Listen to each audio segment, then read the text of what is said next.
It's a great time in the melanoma story. As Hayley points out, there's still a lot of work to be done. I'm going to focus a little bit on some of the background to immunotherapy. I think probably everyone in the room is aware that immunotherapy has been one of the most exciting stories. It is still a work in progress, and it's got a bit of a history to it as well. So I'm going to go back about a century and then slowly roll forward and just talk a little bit about where we've come from, perhaps where we're going to, and some of the science that underpins it so that you can understand what it is that's exciting us so much.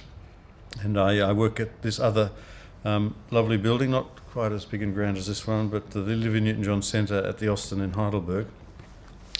And this is how I'd like to kick off. This is a kidney, and this is a kidney that was taken from somebody who'd had a kidney transplant. So the person that this came out of was not her own kidney, it was someone else's kidney.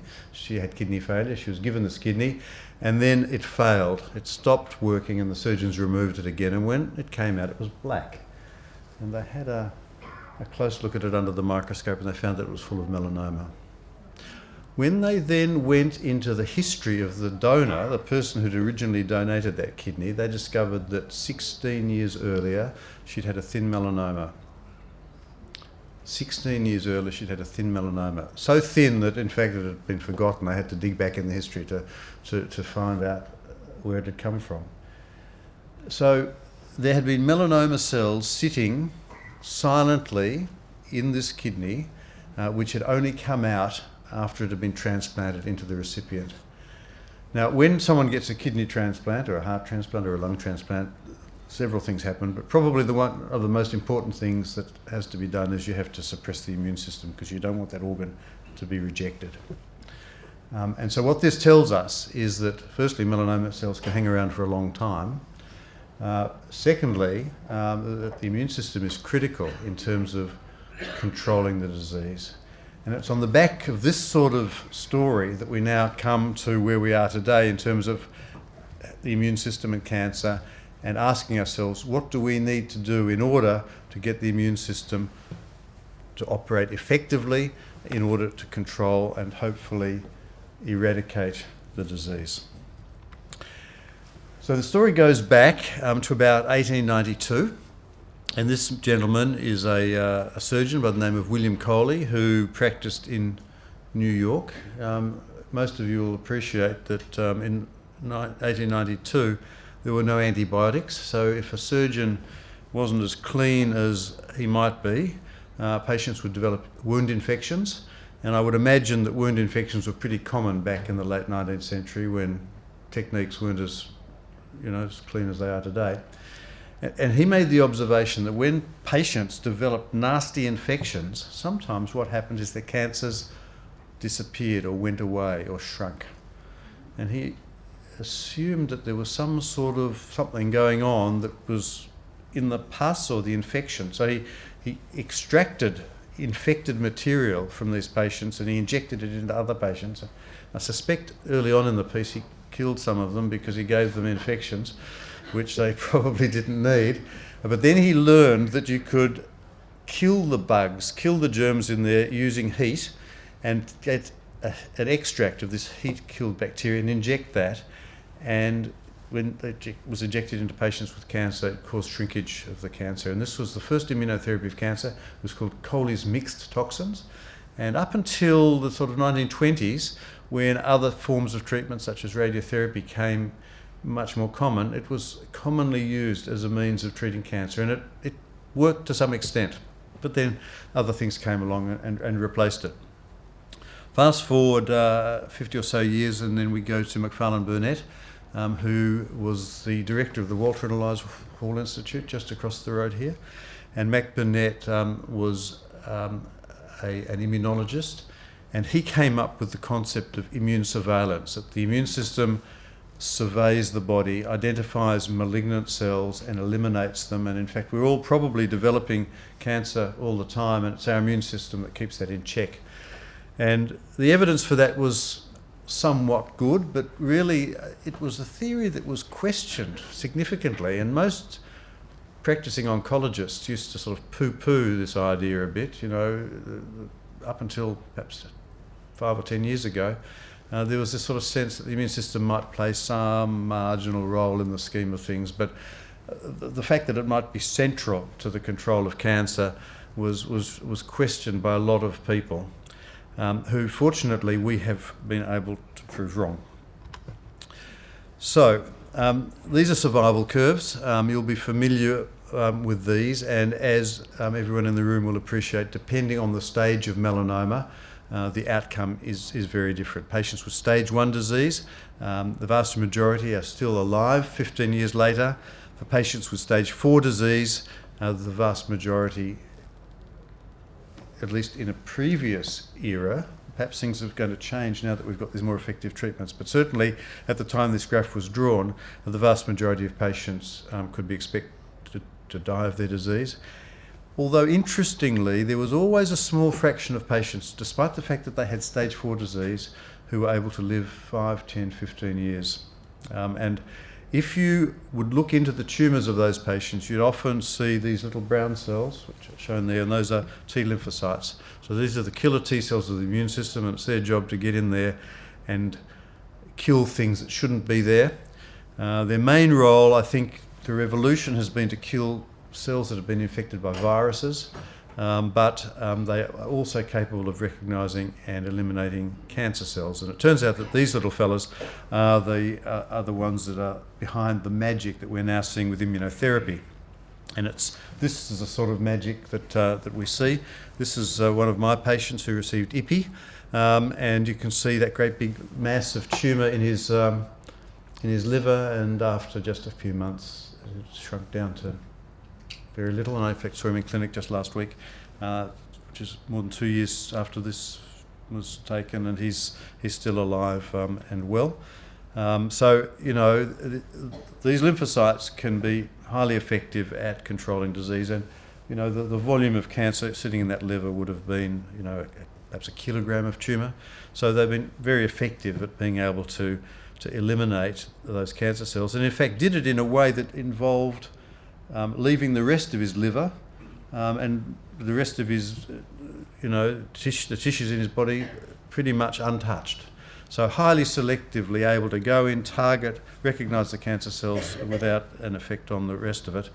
And as a result of that, the medical literature has called cancer immunotherapy T-cells on the attack, the breakthrough of the year, the breakthrough of the decade. It's actually the breakthrough of oncology. I think nothing has happened, in my view, in the history of cancer medicine which equals this in terms of the excitement that we see now, and the sense of anticipation and excitement about what the future is going to hold.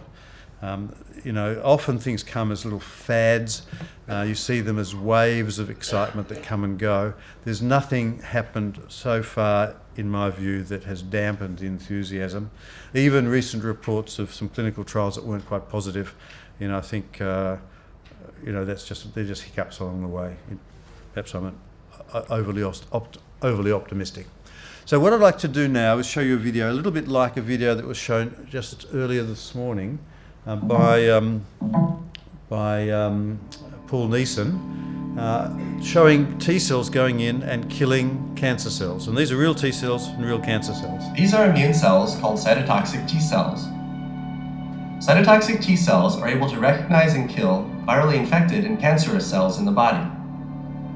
These T cells are on patrol, searching for their targets. Let's take a closer look at how they move. Cytotoxic T cells are constantly migrating around your body.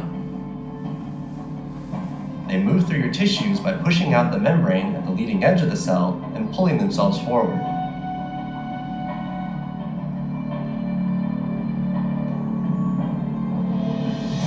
When a T cell encounters a cancer cell, an explosion of membrane protrusions explore the surface of the target.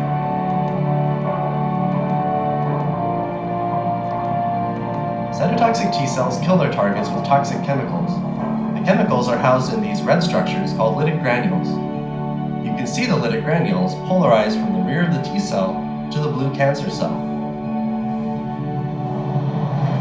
These These toxic granules secrete specifically toward the target, protecting innocent bystanders which may be nearby. As the membrane of the target is compromised by the toxins in the granules, our indicator flashes bright red, signaling the impending death of the cancerous cell. Movies like these allow us to study the efficiency with which cytotoxic T cells operate. Now we'll leave you with a few more movies of T cells doing what they do best, killing cancer.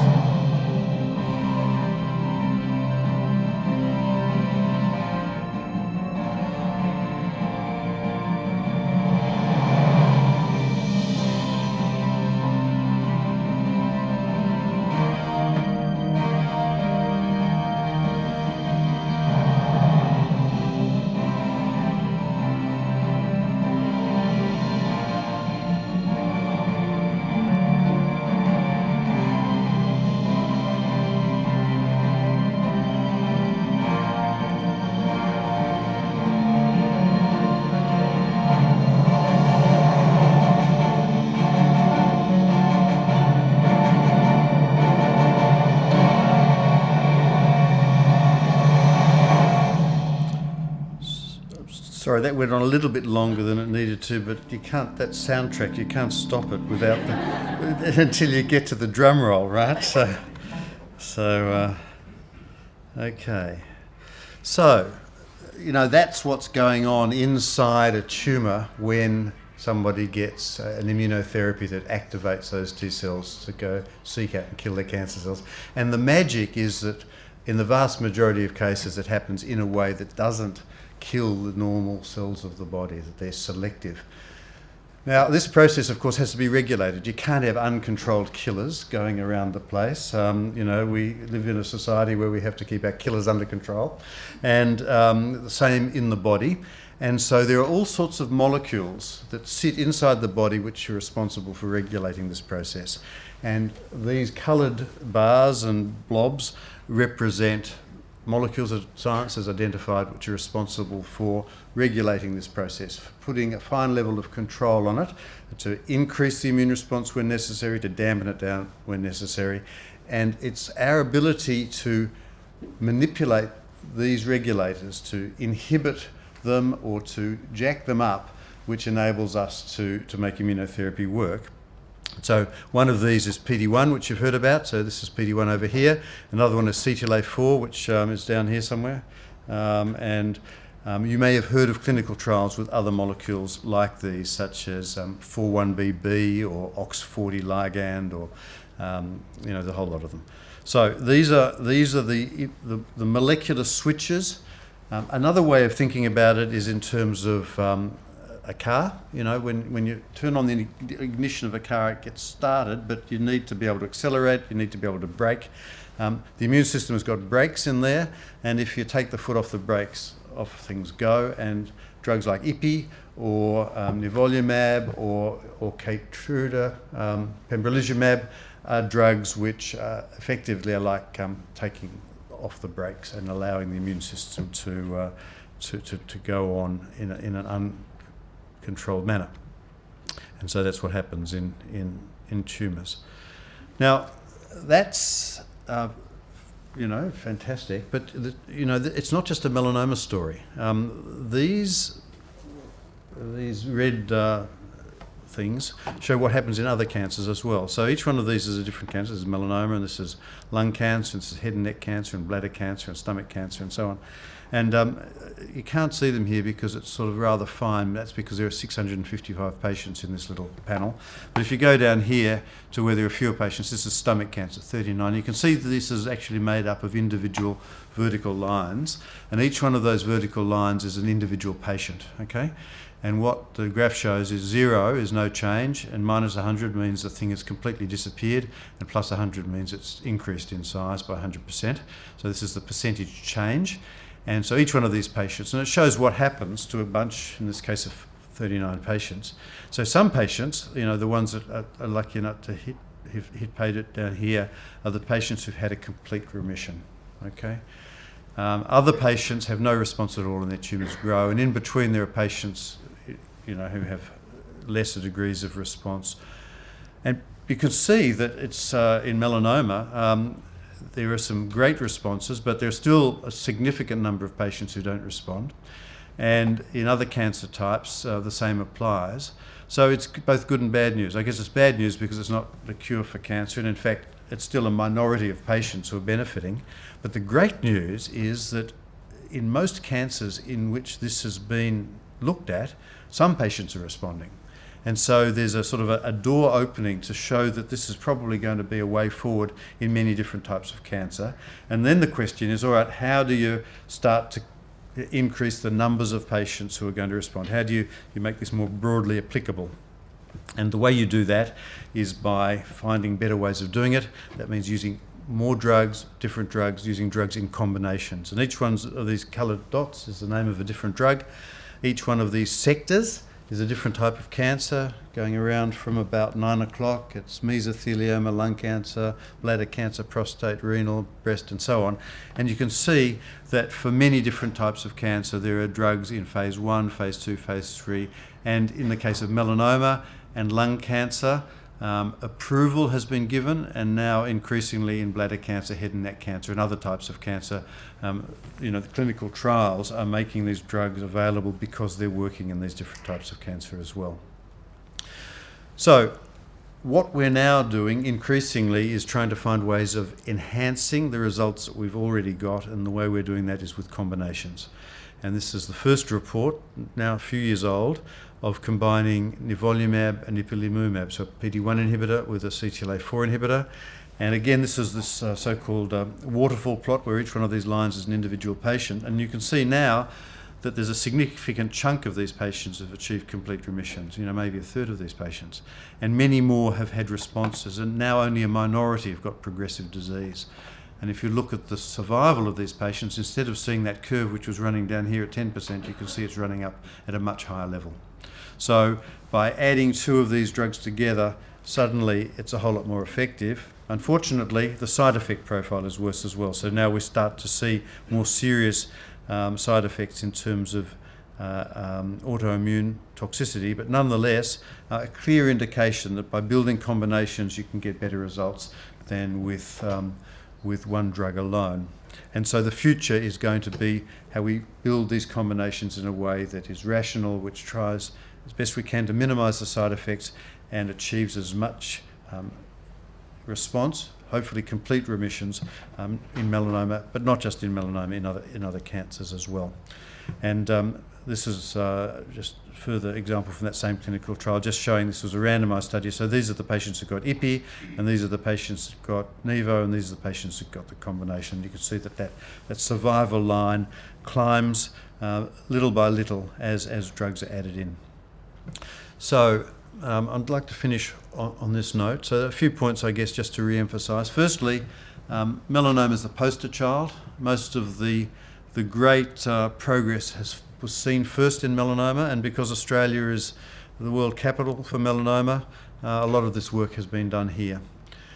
Understanding this interplay between the immune system and cancer is enabling more effective treatments to be developed.